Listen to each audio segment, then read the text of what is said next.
I We're believe live. we're live. Good Yeah. evening, everyone. I hope everyone's having a good week. It's really nice here this week. I don't know, how is it in New Jersey? It's nice. It was very hot over the last couple of days. Yeah. So today's a little cool. It's a little cooler, but it's still pretty nice out. Really Mhm. nice. I think tomorrow we're supposed to get rain. I think. No, that's never good. Well, let's hope that we have enough juice on this phone. I set up a rig above me. It's a big TV, 30-some inch TV, so that I could see the chat very easily without having to wear my spectacles. But as luck would have it, it's an old enough TV that when I use the HDMI adapter, it's stripping the audio, so I couldn't hear Anthony. So on my sign language isn't that good, so I don't think that would work either. Well, usually when somebody can't hear me, that might be a good thing. Now, what might have helped me is maybe if I crack this open. Oh yes. There you go. I got to keep it under lock and key now. Apparently, someone's been drinking my beer. I wonder who. Yeah. Oh, it's a beautiful sound. I got to get that closer to the microphone. Oh, that's a beautiful thing. Yeah, don't have an orgasm on live, Patrick. Beergasm. All right, let me clip my handy dandy microphone there. How am I sounding? Am I in good voice this evening? Yeah, sound great. I'm so glad the trees around here finally have done their thing where I think they've popped all their pods and all the leaves are out, and I feel like I can breathe again. For the last 2 weeks, I felt like I had someone sitting on my chest, and it was just not good. But this week, it's been great. That one, we had like a 80-some degree day here. I think it was Saturday or Sunday, and then we had pretty heavy duty thunderstorms, and I think that knocked most of the pollen out of the trees. So it's not weeds; it's the tree pollen that gets me. Oh, look at that. Look at that amber color. Is that amber? No, it's an ale. Oh, okay. Ales are higher in alcohol and usually lighter color. Okay. Yeah. I am colorblind, so. Oh, that's right. I always forget that. Yeah. Well, let me look at the chat real quick because it's all about you guys tonight. Mr. Gretzky, I think, was first here. Music Chatter, which used to be Brian Spaceboy, I figured out this week, and I subbed to him. So if you haven't subbed to him, he's on the chat here, guys. Sub him up. That's Brian Spaceboy that you all remember from back when he was hanging out with us comic weirdos, and now he's into the vinyl scene. So he's got a bunch of stuff over there. He's got a really cool room he hangs out in. So definitely click on it if you're into music, and especially if you're into vinyl. And he also is a musician, so he's kind of got the whole music thing covered. Now, has Brian Spaceboy completely given up on comics? I don't think he's given up on them. He sold a large majority of them when he moved for his house, I think, and I think he was helping his mom out too with some stuff. But he still has a large collection of horror magazines. I think he was like into Eerie and Creepy and Vampirella and things like that. Okay. If I remember, Brian, speak up. You can let everyone know. Let me see here. DS Comics is here. Hey, I got several links. I think to shows that Knights of Old sent me, and I think DS you're on a lot of them. I think was it Monday night? I watched a lot of you guys' show. I think it was Monday night. I can't remember. There's so many shows now. Christopher Joy, hello. Hey. Eugene. I keep saying T. I don't know if that's correct. It's TSE. I don't know if I'm pronouncing that right. Yickety Yakety says howdy howdy. Keep Frankie away from the Jenny. Yeah, it's always good advice. Captain Crunch is back. There's Goomba. Man from Beantown. I haven't seen you for a while. There's Wobbles. Yes. Brian says, yes, I'm collecting comics here and there, but only horror. Yep, that's what I thought.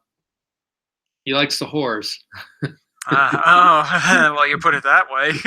He is a musician, right?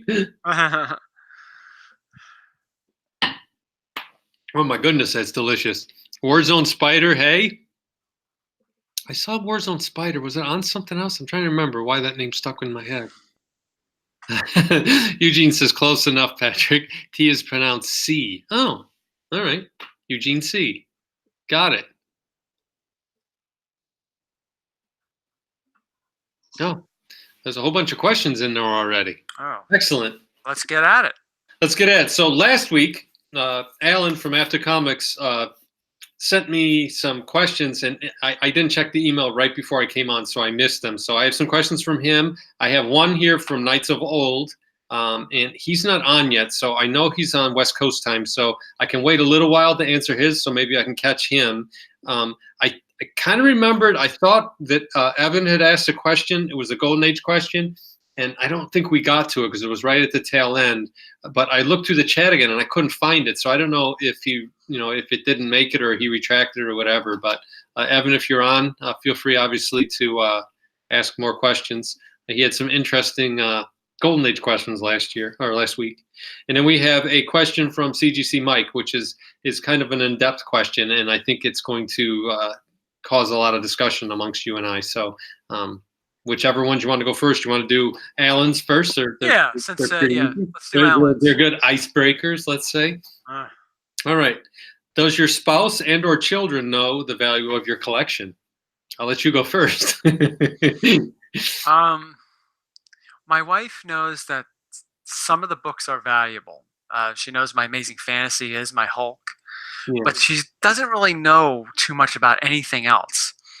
I think if she knew the value of them and the value of my game, she'd probably faint. Faint in rage or faint in "Wow, we're rich"? Well, my wife's family is rich already, so it doesn't really matter. Doesn't make me rich, but it makes we'll see. It's safe. Yeah, she comes from a long line of doctors, lawyers, and they're Princeton, Harvard, all of them. They all gone there. But she doesn't really, to answer the question, long story short, too late. Not necessarily. As for my 3-year-old son, no. But he does ask to see Tales from the Crypt comics. He says it's got to be in his genes from you. Yeah, he says, I want Tales from the Crypt. Can I have the blue one? Yeah. Is the blue one the best one? Well, the blue. He sees the banner in the back of the logo. They're mainly, a lot of them are red. Totally grab your eye when you look at them. Yeah, but that's it for me. What about you, Patrick? Batman Comics 87. Hello there. Catching a break, he says. Hey, there's Discovery Bay. Hey. Hello, the hardest working guy in YouTube. Well, maybe. I think it's either him or Nick, probably. Yeah, Nick pumps out stuff like Nick is that content monster. He's like the Jack Kirby of YouTube. He can just crank it out, and it's always good. It may not be what if you're into a certain thing, but it's always well done. It's usually pretty quick. Yeah. All right, you answer the question now. I would say for the most part, my wife does know what my stuff is. I think it's because she just sees how excited I get when I get certain books. Like when I got my Fantastic Four, that was it was a big deal. Avengers 4, that was another big one. Just a lot of the books that I've gotten, and I've showed them all. When I came back from Heroes Con last year, I had a really nice. That was a really good trip for me, a nice stack. So I would say yes. Mm-hmm. Who else jumped in here? We got Alex, the comic hoarder. Hey, he's at his job. All right.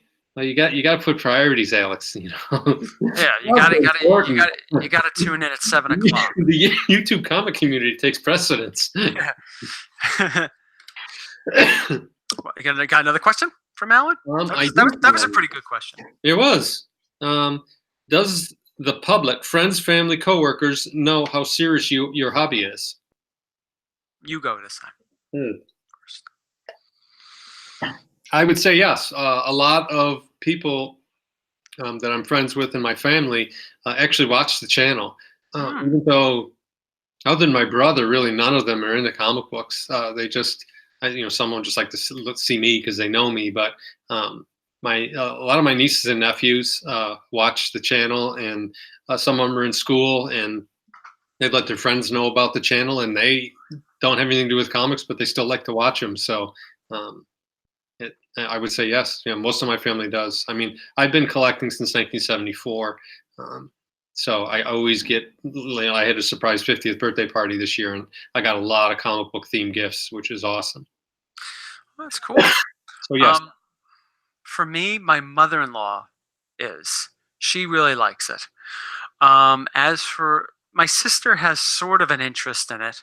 Like, knows a little bit about it, but she doesn't really say that much. As for my parents, they know, but they're antagonized by it. Like, it's hard to explain. I guess my father is kind of very old world. He thinks all this is junk and stupid. You know, yeah. Does he have a hobby? No. Okay. No, if you're not playing baseball, then you're an idiot. That's pretty much it.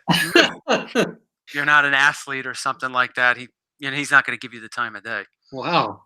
Yeah, nice. He's very, very, like, just. He said this sort of stuff should be for children, not for grown adults. Wow. But like I said, though, he came from different country, and his dad was the same way. My dad told me one time he had Mickey Mantle cards from the 60s. His father one day decided that you're not a little boy anymore, and he just took the cards and destroyed them. Oh my gosh. Yeah, they don't put up with anything. Yikes. So you got to watch what you say. Yes. Even back then, I learned that you don't really talk about this sort of stuff because it might antagonize him. It might antagonize him, especially if he knew, how valuable this book was. Well, I think if he knew, there were times when I told him that these things are valuable. He says, "Yeah, right." He would say something like that. But oddly enough, when someone else says, "No, they are valuable," he's like, "Oh, really?" He believes it when other people tell you. But if you were to say, "Oh, this is valuable," he'll make a face at you. I'm like, yeah, sure. Christopher Joyce says, Patrick is Mike. I don't know what that is. SPOXXX? What is that? I don't know what that means. Whatever. Yeah, if there's a question mark at the end, so I guess it's a question. I don't know what it means. Maybe some kind of weird text code. I don't know. I'm not. I might be a little behind on my codes. Yeah. Well, I think you struck looking at the comment. I think a lot of people experience that. With their dads. Maybe their dad wanted a all-star athlete, and because of that, they got a comic guy instead, and they couldn't appreciate it. So, but because of that, I never really socialized about the hobby to other people. Yeah, this is the only real socialization I have about the hobby with you and the community, the videos I make with Nick, John, et cetera, et cetera, et cetera. So that comes from. This is not something new. This is something I've known for about 25 years since from collecting. It's always interested me because I've always been the comic guy. People have always known I've been in the comic books, and luckily it's never been a problem for me. I'm very fortunate from the sounds of it, from what I hear from other people. That was the first thing I noticed when I got on YouTube is how kind of guarded everyone was in this YouTube community until they realize you're okay. Like I would watch Nick's show, or I would watch one of your videos, or John's, or any of these guys, Sleepy Reader, a lot of these people, and I would make comments, and I can even see it on our chats. Sometimes a new person will come in and they'll make a few comments, and people pretty much ignore the guy until if he hangs in for the whole show and he makes a comment that strikes a nerve, they'll talk to him. But otherwise, it's not that you get shunned. It's almost like you have to not prove yourself, but you have to be around. You have to make sure you're an okay. You're not just some troll. Yeah. It's interesting. It's I noticed it right away. There's very close ranks on this in this community. But I've seen other communities and how the internet at large mostly it's a vicious place because it's real easy for people. It's like road rage, really. It's anybody could go on and just say whatever horrible stuff and whatever they want with no retribution. And, and with no fear. Behind the screen. Hide behind a microphone, really, or a keyboard, because they don't even get on, and you don't even see their face. So yeah. That was a good question. That was a good question, though. They elicited us. John Venezuela, he's on. Wow. Okay. So in a minute, guys, when I get through these, then we'll turn it over to you guys, and you guys can start churning out the questions again. Yeah. I don't know if the comic Estate is on. He was a question machine last week. All right, last question. Have you ever had to sell part of your collection, or do you have a friend or know anyone who has?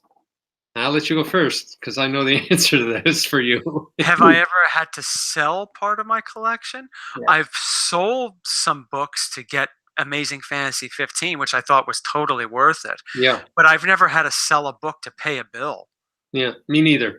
Not in that sense. I mean, if you want to say, well, to get another book, yes. Is that sort of like paying a bill? Well, I don't know, but never to like, oh my God, my car. I need to get money. No, that's no way. Yeah. That's not even in my range. Yeah. For me, it's the same thing. I still do. I sell comics only to buy more comics. Yeah. Yeah, exactly what I do. Sometimes it's for my personal collection, and then other times I'll sell, say, 2 or 3 $150, $200 slabs, and then I'll take that $500, $600 and I'll go buy a Silver Age book that I clean and slab and all that, and then I sell that book for $700, $800, and so on and so forth, and I just keep churning it this way. Yeah. So it's nice to keep it in the hobby, you know. I do. I keep it in a hobby. I don't use the money for other stuff. I mean, I do use it to pay for any Comic Cons I go to, any, if I have to stay at a hotel, if I do plane fare, like Heroes Con is all paid for me by selling comics. Yeah. So there you go. I'm going up to Niagara Falls in a couple of weeks to meet George Perez, so that's covered. I'll be going. I saw him last week. Oh, you met him, or did you just saw him? I just saw him. I'm not into meeting. You know. I didn't know if you were or not. I see someone here's talking about Swamp Thing prototype, and I didn't catch the beginning of it. If you're looking for who the character is, Swamp Thing and Man Thing are both based on a Golden Age character. It was called the Heap. Oh wow! Yeah. Well, there's a character called the Heap, and he was very prolific. And there's 2 storylines. One of them was he was, I think, a German pilot that crashed in the swamp, and he was imbued with this power of the Heap. And he really was just like a big, blobby mass of sod that moved around the swamp. What book was that? I want to say it was Avon, maybe. Avon. Sure. Yeah, it's one of the older Golden Age books, but the Heap actually was a very popular character way back then. Okay, that sounds interesting. Yeah, if DS or any of those guys are the Golden Age guys are on, they'll know who the Heap is. But both anyone that was associated with the creation of Swamp Thing and Man Thing both mentioned that they had very fond memories of the Heap. Okay. Oh, very nice. You should look it up. I bet you'd love the Heap. The stories are yeah, I'm going to. They're usually short stories, and they always have that EC twist kind of like at the end. I like that. Yeah. You all know how much I like my EC. Yes, we all do. So I guess I answered that as well. Yeah. So let's look at the chat. Let's see what they had. Those were good questions. Airboy Comics. That's probably right. Yep, I see you. Airboy Comics. That sounds about right. Let me take a look at that. Yeah. So what questions do we have from the chat? Let me see. It's called Aeropath X. I think you're new. Welcome. It says, question, is it worth collecting 9.0 to 9.6? Is it worth even sending books if in that range for a Copper Age? For the right ones, yeah. If you have, like, say, New Mutants 98, a New Mutants 87, the Spider-Man 301, all that, those McFarlane Spider-Man, those are all in the Copper Age, right? They're all pre-92. I've had good luck with books like the whole McFarlane Hulk run. I've slabbed almost all of those. I got 9.8s on almost all of them, and people pay a premium for 9.8. Now a 9.0 to a 9.6, I think it has to be one of those key books to slab. Excuse me. Now, and that is if you're trying to sell it. If you just want to have it for yourself, a book of that age would probably run you about $25 plus shipping to get it slabbed, unless you get a discount because of a volume. You don't get a discount until you submit at least 15 books. So I guess that's the answer to that. I hope I answered that for you. I think you answered it well. Captain Crunch. Question, in all the time you guys have been collecting, do you have any regrets? Oh, yes. A key you could have bought cheap, it's out of reach now, or a key you sold traded that you wish you didn't. So there's several questions in there. So you want to tackle that one? Let's go with regret. Is there a book you regret not getting? That's a good question. Off the top of my head, no.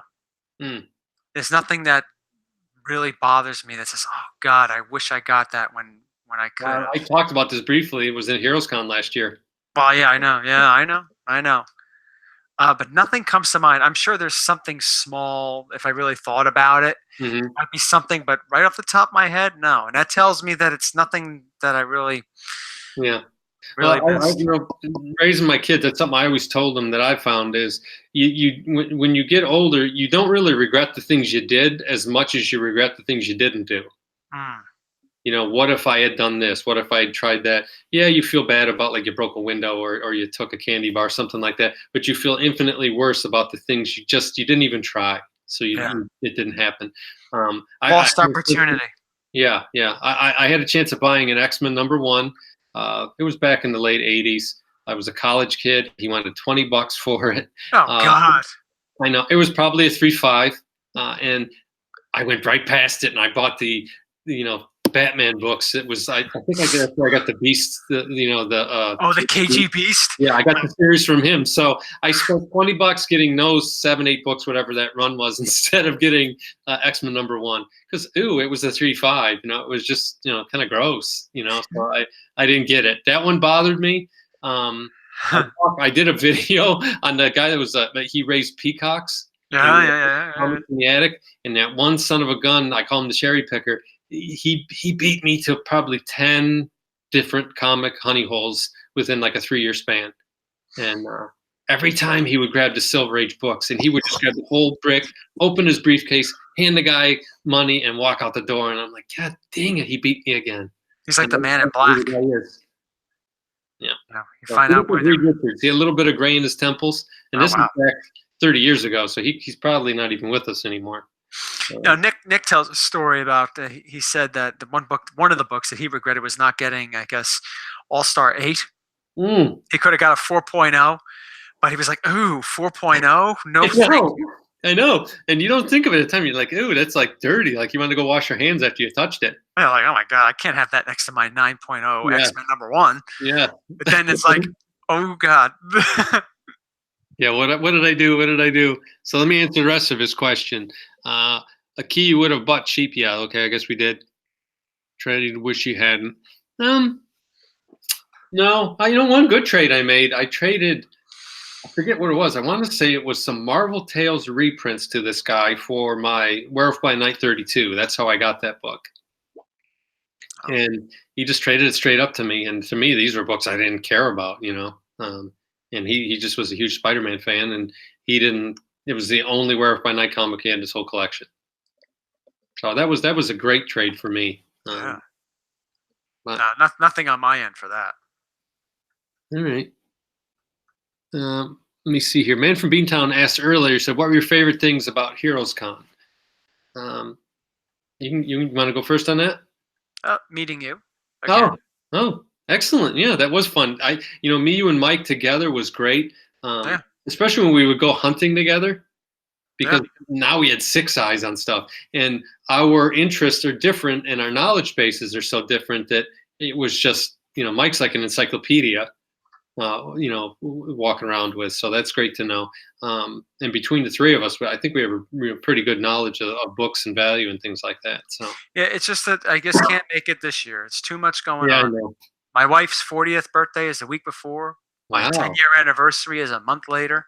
Wow. You got a busy summer. I'm already booked out into July. I was informed last night. We were going through our calendar, and between the comic stuff that I'm doing, and I'll talk about that at the end, and just family and friends and stuff. So for me, other than hanging out with you and Mike so much, I just love the spectacle of it all. I mean, it was a real comic book show to me. It felt like the little shows that I used to go to, only gigantic. And there must have been, 30 some dealers there? There were a lot of dealers there. I mean, good ones. And I met a lot of nice people. All the people that came up to watch us, that was tremendous. Yeah. There was a young kid that came up to me. He looked like he was maybe 30, and I think his name was David. But he doesn't have a channel or anything, but he watches all the time. He watches our shows, and he was the first one I met that first day. And then I was coming down on the escalator, and someone recognized me on that too. But they were like 5 or 6 people away, and they just screamed out. They pointed and said, "Look, it's Luther Manning." Yeah. I met. It's always nice to meet people. It is. Yeah. Whether it's at Heroes. Cool. whether it's at Heroes Con or anywhere else. I met a couple people at East Coast, familiar faces like Tony Toth and Jimmy C, and some just people that watch. Yeah. So that's pretty cool. Yeah, it is. It's a lot of fun. All right. Who else do we got here?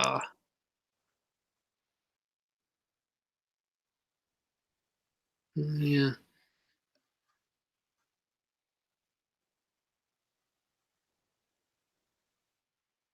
There's a lot of dead airs. You know, if Alan watches this, he'll say that's a no-no on radio. People hear dead air, they turn the channel. All right, John Venezuela says, how much was Hulk 181 going for in the 90s?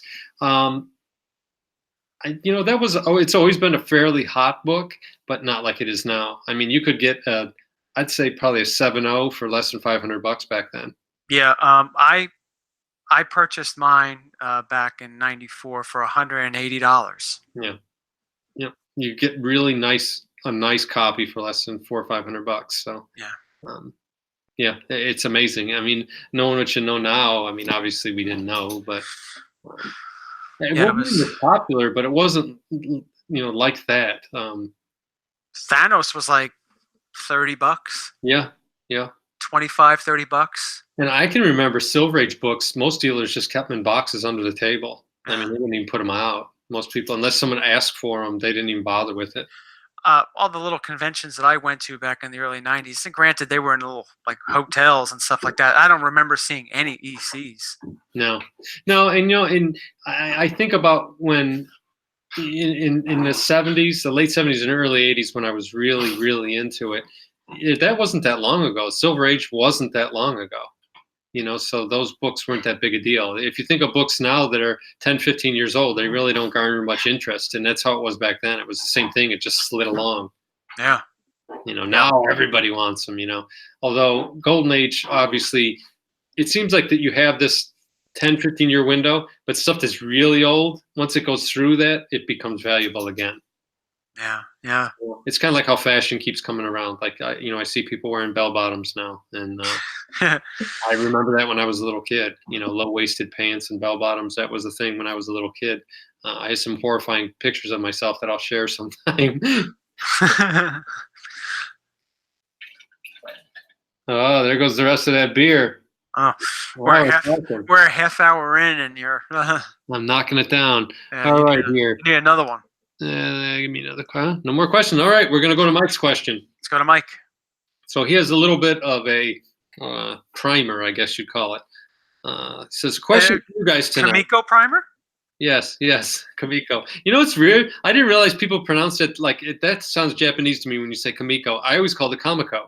Yeah, you get different pronunciations for it. I don't even know if I'm pronouncing it right. Well, I was at that show and a guy was talking about I just picked up a copy of Kimiko Primer and I'm like, the hell's Kimiko Primer? I'm like, Kamiko? And I said, the guy with the black and white in the motorcycle helmet, and he's like, yeah, Kimiko. I'm like, okay. It was like a Kazar moment for me. Or Dark Side, Dark Seed. See, growing up, we called them Dark Seed because that's the way it looked like it was spelled.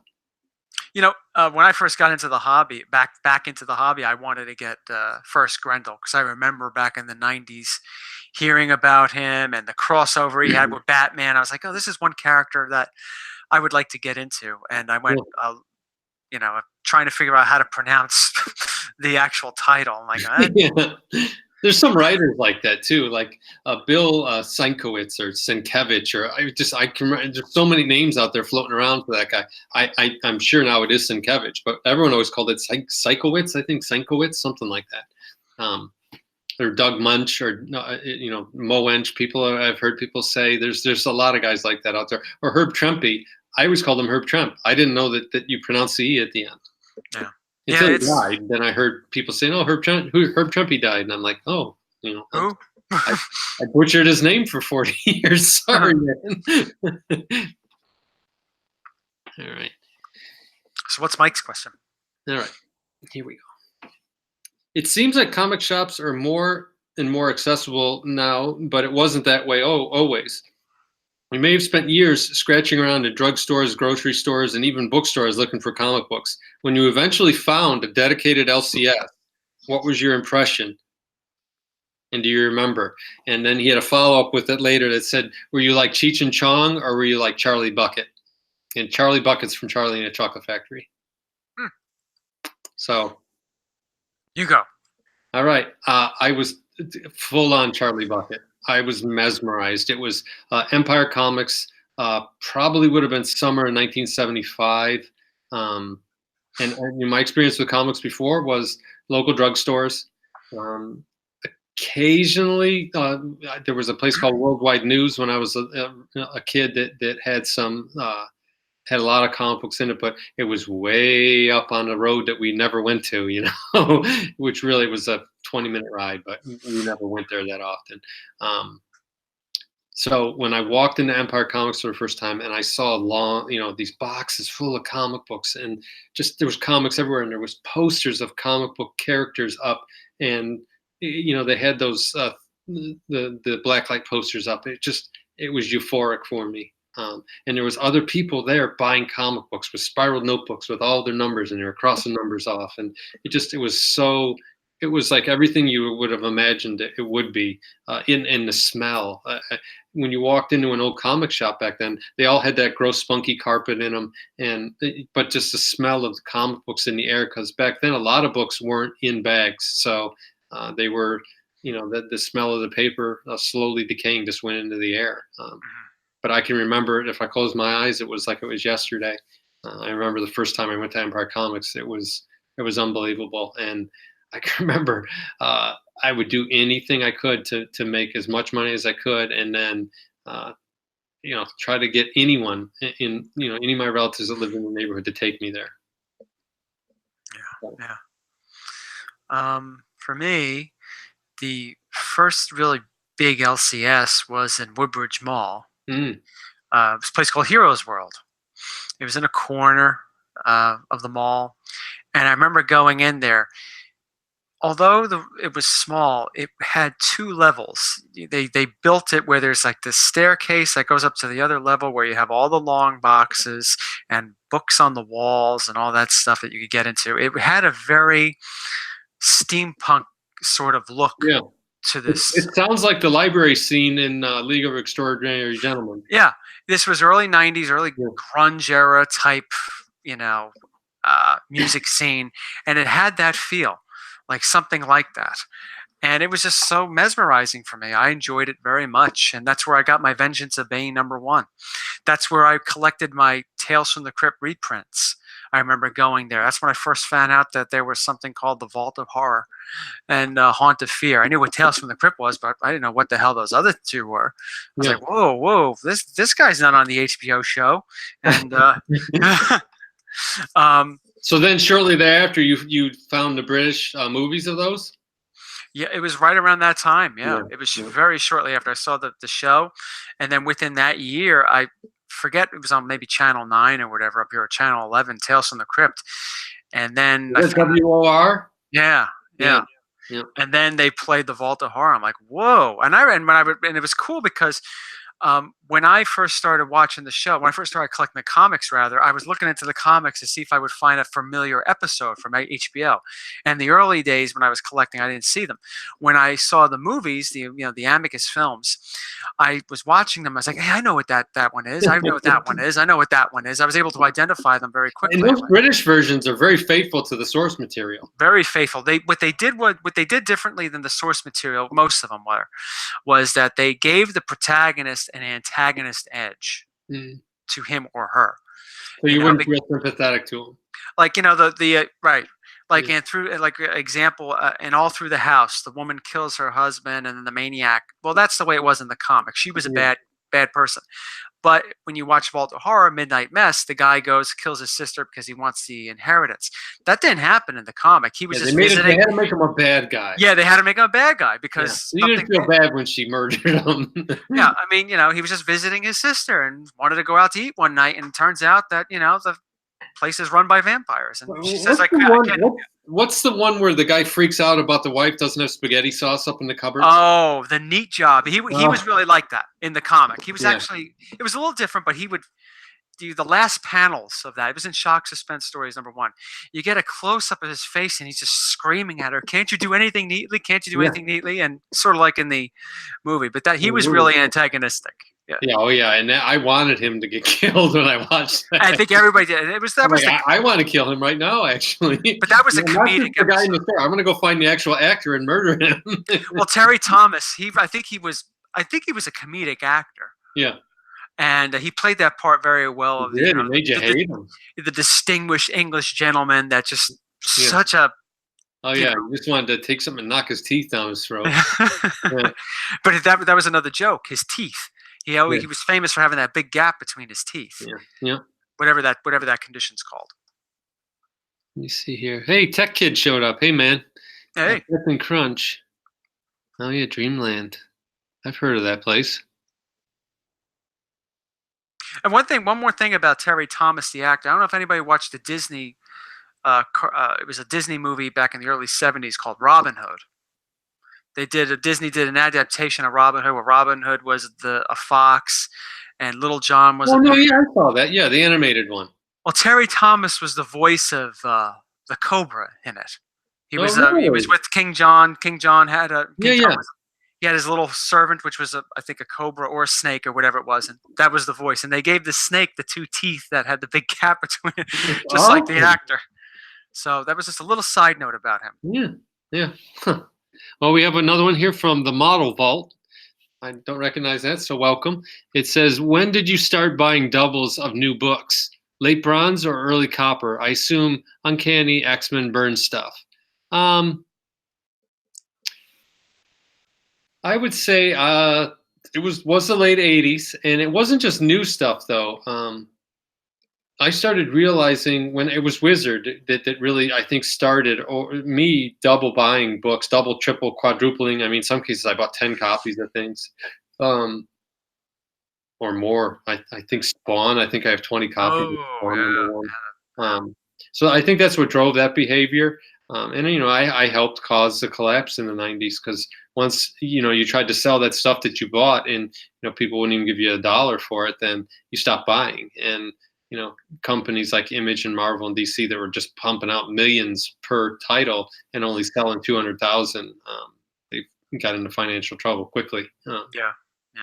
With me, it was back, and I bought back though too. So I started going back and grabbing multiples of what I thought would be important later on, and I've done pretty well. I'd say a lot of those, obviously 30 years helps, but a lot of those books have really paid off for me.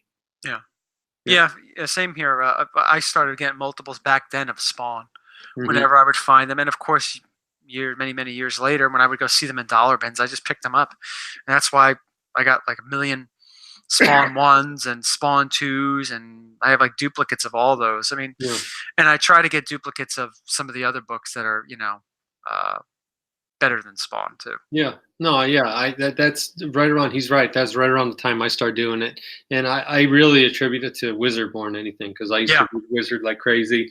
I read it was one by a company called Attic Press. I think it was like Comic Buyers Monthly or something like that. It was, I think it had like a yellow cover. It was mostly printed on newsprint. I read that religiously too. So Wizard. I would get that. I couldn't wait for that to come out every month. Yeah, everyone loved the Wizard book. Oh, I love that. Wizard, early 90s comic collecting. Nailed it, DS. I wonder what did he do? What did DS nail? Oh, he's talking about Rob Montana's comment about depressing trying to buy books. Yeah, prices are going up, and I think what you're seeing is there is a big influx of people that haven't been in the hobby that long, and fortunately for them, a lot of them have the money to get the nostalgia that they're chasing after, and they don't mind. They don't mind going in and doing the buy it now, which may be 30% over GPA. Where if you're either trying to buy it so that you feel happy that you got a decent deal, or you are trying to sell it, well, then that's very difficult because if you're buying something 30% over value, then you're going to either have to find somebody that really, really wants it, or buy at your own risk. Yeah, that's exactly right. Or you're going to have to find a book that's undergraded. Yeah. or one that you can clean and press. And you got to be sometimes good at spotting that. You just can't. You really have to be good at spotting that when it comes to making a profit. Yeah. And there are guys that can do that. Yep. Probably in this chat that can do that. Oh yeah, I see a lot of these guys on there. I think they do pretty good. Yeah. Like I said last week, one of the best things to do is find a local guy that you trust that's a good presser, that's good at cleaning, good at pressing, and hopefully he draws in several books from people. So say you only have 4 or 5 books that you want to submit. If you can find a good presser, most of them do submit books, and they'll offer a service to where they'll clean it, they'll press it, and then they'll submit it for you. Yeah. It might be an LCS. It might be just a guy that just does pressing, but definitely try to find a local guy if you can. Yeah, yeah. There are plenty in the community that are vocal about what pressing. Yeah. That might be local to some people, or more local than others. Yeah, because the shippings will kill you. Excuse me. Yeah. Oh yeah, yeah. But I guess some people had good luck with the CGC, but for the most part, I haven't heard that great about them either. They don't do that great a job, or in worst cases, they've split people's spines. So, here's Evan. He's asking, is that a hand-blown glass oil lamp over my shoulder? Yes, it is. That blue one up there you're talking about. We have a couple of them. We're lucky enough that one of the local colleges here, RIT, Rochester Institute of Technology, has a bachelor's program in glass technology. And it's probably because of our close proximity to Corning, which is big into glass. It makes Gorilla Glass that most of you have on your phones. So they have a program out there. That's where I went to school. And I just remember those guys.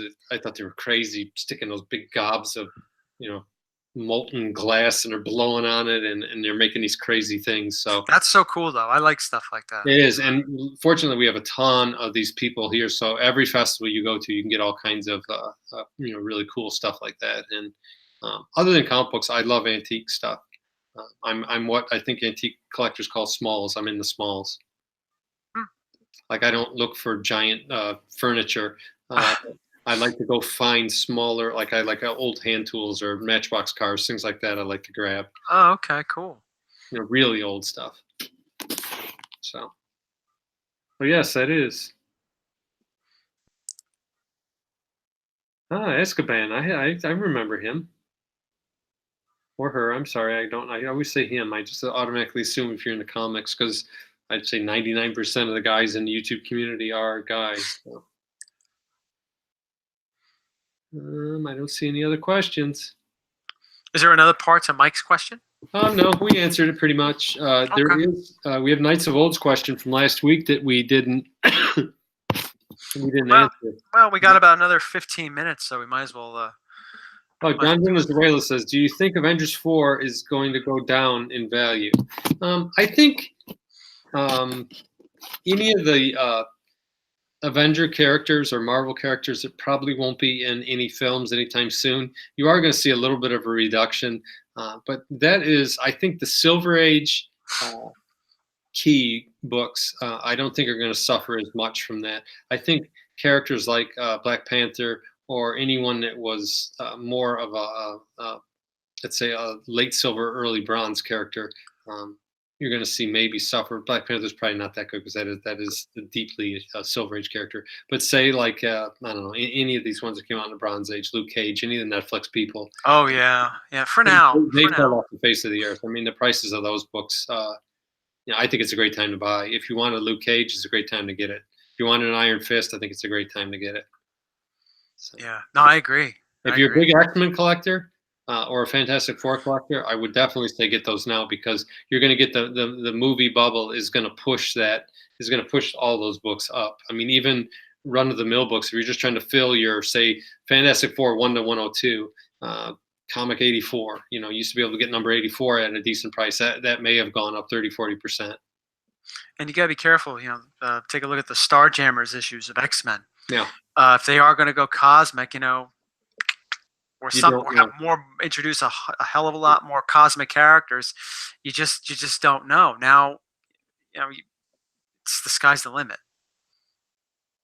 Here's DS Comics question: have you guys ever bought books on credit? Oh yeah, but I paid it right off. Okay. So you just did it for the points. Yeah. Yeah. No, I have not. I can't remember last time I used a credit card. I have one. It's in a desk drawer somewhere. It's been at least 10 years since I've used a credit card. Wow, that's awesome. Yeah, I'm fortunate. It's something my grandfather. I lived next door to my grandparents growing up, and he always told me the only thing you should have credit on is the roof over your head. So um, I just kind of follow. If I don't have the money, I can't afford it, kind of thing. Not just in comics, but everything. So it's a good philosophy. Yeah, it's like that right now. It's the only thing I owe is the roof over my head. So I would imagine a lot of people use their credit though. It's a great strategy. If you're going to pay it off, the points are great. I know for my company, I use credit cards every single day. I buy virtually everything on credit because I use either Amazon or like when I was remodeling this house, I did Home Depot credits, so I could use a couple $100 every single month. To me is free money. I had to buy that stuff anyway for the company. May as well buy it on credit and then pay it off at the end of the month, and then you get all those points. So that's a great strategy, really. You just got to be disciplined about it. You can't go out and spend $4,000 on books that maybe you're speccing on and then pay it off because you didn't sell them in time. Now, unless you count that in, I mean, you can count that into the equation. So, if you count in how much you bought the book for, how much it's going to cost you to slab it, how much it's going to cost in listing fees and PayPal fees, and then if you build into that, okay, I'm going to plan on carrying that book at least 30 days, so I'm going to get whacked with 10% for my credit card. If you can buy it right and still make 30-40% profit, then go ahead and do it. That's a great strategy because then you're using somebody else's money. But you got to be disciplined about it, and you got to be realistic about it. You can't think that you're going to buy a $300 book and sell it for $500 if you bought a slab off of eBay. If you're buying slabs and going to try to flip those, I think you're going to have a hard time. I think it's going to be a little rough sledding trying to make profit on that. Really, you're going to have to buy raw books, process them, clean them, get them pressed, slab them, and then that'll maximize your profit. So you could, but you have to be smart about it. You got to build that into your equation, and you got to be very good about paying that off because credit card debt can spiral out of control really quickly. Oh yeah. Yep. Good question. Yep. Great question. Take a few times. How people are answering this. Evan says every purchase I make is on credit, then I scramble to pay it off. It's fine. I mean, as long as you're diligent and you pay it off, that's totally fine. Yeah, but for those that here's something I have thought about. If you do buy a big book, you buying it on credit because then you get those points. I do know I take advantage of the eBay thing. I constantly have books in my queue that I don't necessarily want, but if I can get 8 to 10% off on them, well, then I jump on it because that adds to my profit. So if I was going to make 30% on a book or maybe 25, and I'm like, that's not enough to worry about. Now, if I get 10 more, now I'm going to make 35% profit on the book. Well, yeah, then I grab it. So what else do we have here? Any new questions? No new questions. All right, so we're going to jump to Knights of Old questions. Sorry, Knights, you'll have to watch this on the rewind, and you'll get your question answered. He said, "What's your rating of the top 6 valuable books, most valuable books?" And he lists them, and I'm not sure. I didn't check this if these are in fact the 6 highest valued books: Batman 1, Tech 27, Action 1, Captain America 1. Marvel Comics 1 and Superman 1. So he said, what's your rating? So not necessarily, obviously we could do evaluation and anyone could point to that. You just break out GPA or the Overstreet Guide. But to you, I guess. So how would you rate those 6 books? Okay. Let me see if I remember them all. Number 1, I would say is Action Comics, number 1. Action Comics. To you, that would be your rating? The number 1 book out of those 6? Yeah. Absolutely. Okay. Action number 1. I don't think there's any doubt. No, I don't think that's what he's asking. Oh, well maybe I'm my rating. How would you rate those, knowing that these are the 6 most valuable books out there? Okay. To you, how would they? How would I rate? I guess to answer this correctly, are we going to say then we're throwing that we'd get it and sell it? Because I would immediately, if someone gave me an Action 1, I would immediately sell it. Well, like personally, what these books are? Yeah. How would you rate those books? I would put Detective 27 number 1. Oh, okay. At number 2, I would put Action 1.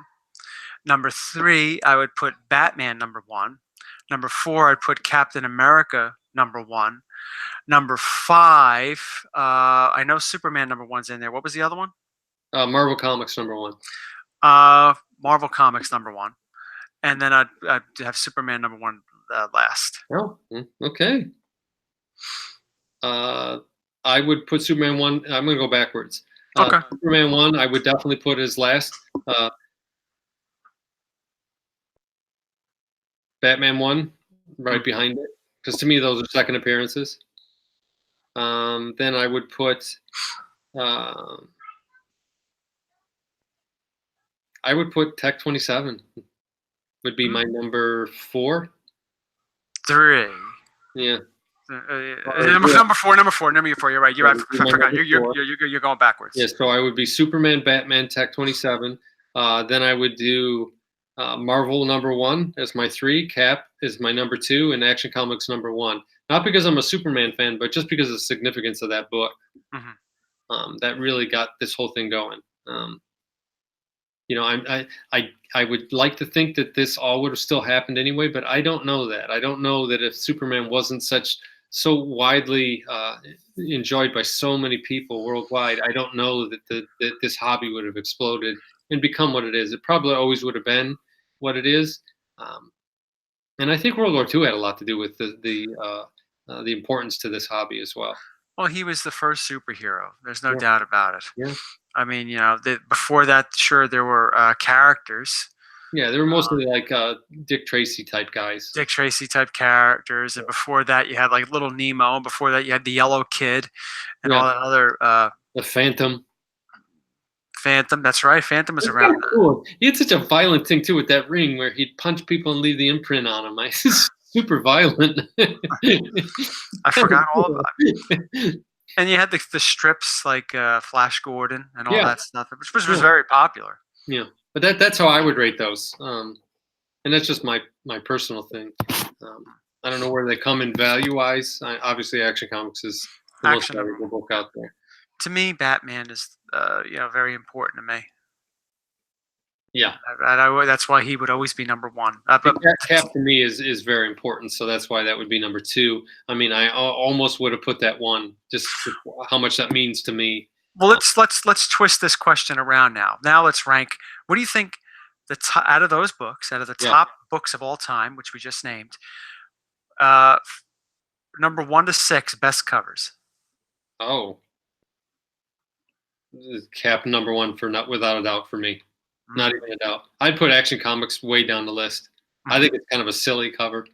Smashing the car, and why would he be doing that? Yeah. It seems odd to me. See, my lineup would be a little different. Tech 27 would move up the list for me. I'd probably put that second. Which one? Tech 27. I think that's a really dynamic cover. I think the movement and the action on that cover is pretty amazing, especially for the time. Superman 1 is decent. The Marvel Comics is kind of cool. I think Batman 1's kind of boring. Yeah, that's not a very good comic. I think is a loser on both my lists. I would put that 6th. I just think it's. I mean, obviously, I would take one if I found it in a barn at an estate sale, but I'm not. It's not a book I ever see myself. You sure? You sure? It's only a 3.5. Yeah. Oh, I don't know. If I had surgical gloves on, then I could touch it. But yeah, like Captain America, I still think someday I would love to own that book, and that's great. You never give up on something, and that's I know I'll never own an Action 1. Not that I couldn't, but I never would want to do what it would take to get it. Captain America 1, I could see myself trying to get someday. Captain America 1 has a great cover, and I honestly like Marvel Comics number 1. I like its cover. Yeah, I love a horror. yeah. maybe that's why I like it. But I just love I just love Human Torch covers, the Golden Age Human Torch covers. Even though he looks a little different on that cover. Yeah. Right. But just seeing the molten steel almost in it. Yeah, he's creepy looking. You see the bullet melting as it's hitting his chest. Well, he's coming through the wall. He's coming through. I think he's coming through a steel wall of some type. I don't know where they were, ship or whatever. I never read the a reprint of it, but I love it. And you're right. I agree with you. Action #1. I'm not really a big fan of that cover, but I do like Tech 27. Just the way Batman's just swooping down and across from the building. Awesome looking, just an awesome looking cover. Yeah. And like you, Superman #1, loser on both of my. Yeah, and I'm not I'm not a big fan of Batman #1's cover at all. No, that one or Action Comics one. Yeah, Action's. I mean, it's iconic only because everyone knows it. But I don't know if you sat someone down that didn't know anything about anything, they would definitely, I think, would pick Captain America #1 first. Yeah, the colors on it. I think it's well. The face, come on.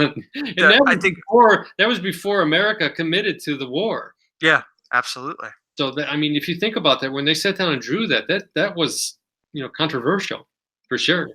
Yeah, it was great. Yeah, it's great. That was a good question. Yes.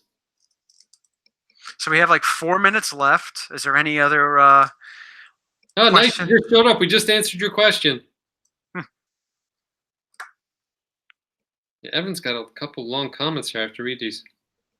Okay. Yeah. All right. Any more questions, guys? We have a few minutes here. So yeah, that was. I love the Q&As. I think it's a lot of fun. Oh yeah, I like it. I think the interactions a lot better. I think some of these questions are fun and they're very comic book hobbyist, I would say. A lot of these questions that you get that people watching don't get it. They don't understand how we feel and how some of these things just tug at the core. Going back to when you were a little kid, when you first started to read. I agree. And I agree. I give comics total credit for my appreciation of art. For writing, for all of that stuff. If it wasn't for comic books, I don't know that I would be involved even in what I do now, because comic books definitely got me into television and movies as well. So, and that's kind of what I do for a living now. So, it's a great hobby. And, comics and video games for me. Yeah. Well, I'd see they're very similar to me. And that's why I like to see at these cons, they all kind of meld together now. These cons have to a large degree become pop culture, which is great. I mean, video games have stood the test of time with me. Yeah. They actually predate my comic book collecting by 5 years. Well, they got you into comic books, right? Video games? Yeah. No. What got me into comic books was collecting the cards. Okay. I thought you played some of the early Marvel. I did. I played the early Marvel games, but I was like, cool. I don't know any. Those 90s cards. Yeah, I played Spider-Man for Genesis, and I was like, okay. So I guess the Kingpin is his Lex Luthor. I mean, he kind of looks like a fat Lex Luthor to me when I was watching. I didn't know anything about Spider-Man. Well, Luthor was fat too in some decades. Some decades, yeah. But when I related Lex Luthor to the movies, the Christopher Reeve movies, so that's who I based that. That's who I thought Lex Luthor was. I thought it was Gene Hackman. John Venezuela said, "Do you guys have full runs of what comics?" I almost have a full run of Tales from the Crypt. I'm 9 away. Well, when you say runs, I don't have complete titles, but I have pretty much all the Marvel books from 1974 through, I don't know, like 83. So pretty much any Marvel comic that was printed between those was that 9 years? I have them. And then going back a little bit too, because I love the 20-cent era. It's probably my favorite era of comic books. I just like they were a little bit bigger, the way they were constructed. Obviously, the picture frame on the covers I love. The 20-cent DC horror books I think are fantastic. Those are ones I still I see them, and when I see them for less than $5 and they're decent 7.0s or 6.0s, I grab them just because I love the covers so much. You got some great Bernie Wrightson covers back then. Oh, absolutely. Some of those books. And as a kid, I can remember when I was little, like when I was 5 or 6, I can remember turning the spinner rack because I didn't want to look at them. They were because I knew I would think about those when I was falling asleep at nighttime. Oh man, that would have made it even better for me because as you know, I was into horror and all that stuff. Oh, I know. Yeah, I like being scared when it was bright out, but not at nighttime. I'm trying to. Like I said, I'm gonna finish my Tales from the Crypt. I'm about 9 issues away, but the only other series I think I'm trying to fill a complete series. I'm a real sucker for Spawn.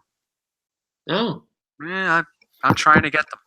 I think that's probably because when you got into books, I mean, yeah, that was a super hot title. Oh yeah, when I first got into it and I read the first, that was like a comic.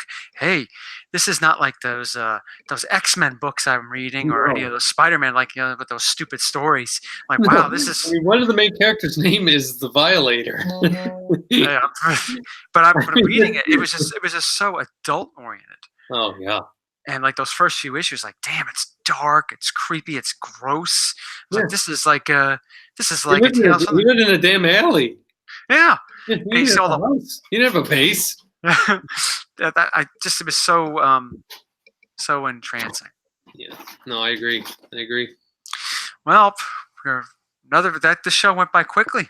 Yeah, it always does when you answer the Q&As here. A lot of fun. These guys are having their own little party going on in here in the comic book speakeasy. No password needed. Well, if anybody else has any other questions that they want, maybe next week or whatever, you can always contact either me or Patrick, or bring them next week if you have to think about it, and we'll take it from there. Yeah. We'll take care. We'll answer as many as we can. I will review the chat as I always do, and if I missed your question, we'll try to get to it. Until next time, I don't know about you, but I'm amped to see Godzilla. Not me. I grew up on those horrible Godzilla movies, and I can't wait to see this modern version of it. It looks really good. So, anyway, more on that. Next week, we can talk about the con. Mike and I are doing. It's called Victory Con. It's in Victor, New York. It is June 1st. Mike's going to be setting up a table. I'll be with him, helping him out. And if you're local or you're close, come on by. It looks like it's going to be a pretty nice show. So anyway, I'll see y'all then. See everyone next week. Take care, everyone.